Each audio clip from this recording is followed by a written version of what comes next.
గోన సంచులకు కూడా సబ్సిడీ ఇచ్చినాం. ఎస్సీ కార్పొరేషన్లకు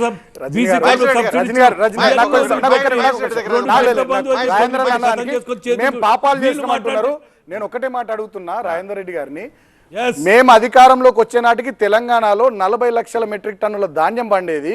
3 లక్షల మెట్రిక్ టన్నుల ధాన్యానికి 3 కోట్ల మెట్రిక్ టన్నుల ధాన్యానికి మేము రైతాంగానికి అన్ని రకాల చర్యలు సహాయక చర్యలు అందించడం మేము చేసిన పాపమా? కాళేశ్వరం లాంటి ప్రాజెక్ట్ కట్టి నీళ్లు ఇవ్వడం మేము చేసిన పాపమా? ఇదే ఎండాకాలంలో మత్తలు దుంకినాయి కదా పోయిన సీజన్లు, ఇప్పుడు ఎందుకు మత్తలు దుంకలేదు? చెరువులు నీళ్లు చెప్పండి మీరు. చెప్పండి మీరు. రైతు బంధు మేము ఇచ్చినాం కదా, ఇప్పుడు మీరు ఎందుకు ఇస్తలేరు చెప్పండి. రైతు బీమాకు సంబంధించి ఎల్ఐసితో ఎందుకు అగ్రిమెంట్ చేసుకోలేరు? చనిపోయిన రైతు కుటుంబాలకు ఎందుకు రైతు బీమా అందిస్తలేరు? మొన్న వానాకాలం సీజన్ కి సంబంధించి మీ ప్రభుత్వం వచ్చినాక వడ్లు కొనుగోలు చేసినారు. క్వింటాల్ కు మీరు మేనిఫెస్టోలో చెప్పినట్టుగా మద్దతు ధరకు అదనంగా బోనస్ 500 రూపాయలు ఎందుకు ఇవ్వలేరు చెప్పండి. ఇప్పటికీ రైతు బంధుకు ఎందుకు వేస్తలేరు రైతుల ఖాతాల్లో?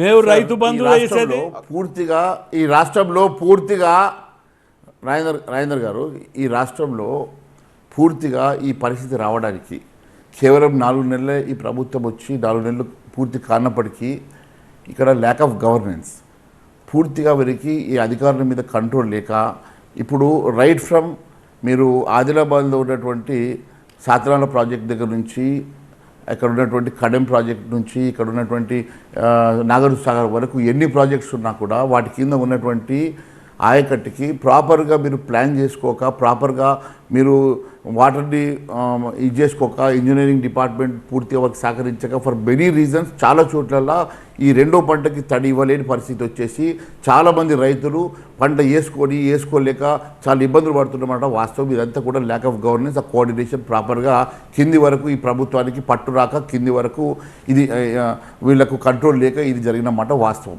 అయితే ఇప్పుడే వారు సుమన్ గారు చెప్పినట్టు మొత్తం ఈ కాళేశ్వరం నీళ్లు లేకనే కాళేశ్వరంతో ఇక్కడ కాళేశ్వరానికి నాగార్జున సాగర్కి ఏం సంబంధం, కాళేశ్వరానికి మహబూబ్నగర్కి ఏం సంబంధం, కాళేశ్వరానికి ఇక్కడ ఏం సంబంధం? కాళేశ్వరం నుంచి ఎత్తిపోసి కొన్ని 10,000-20,000 కోట్లు ఖర్చు పెట్టి ఎత్తిపోస్తే ఎక్కడ వస్తుంది నీళ్ళు? ఏ ప్రాంతం వస్తుంది? కాళేశ్వరంకి దీనికి సంబంధం లేదు.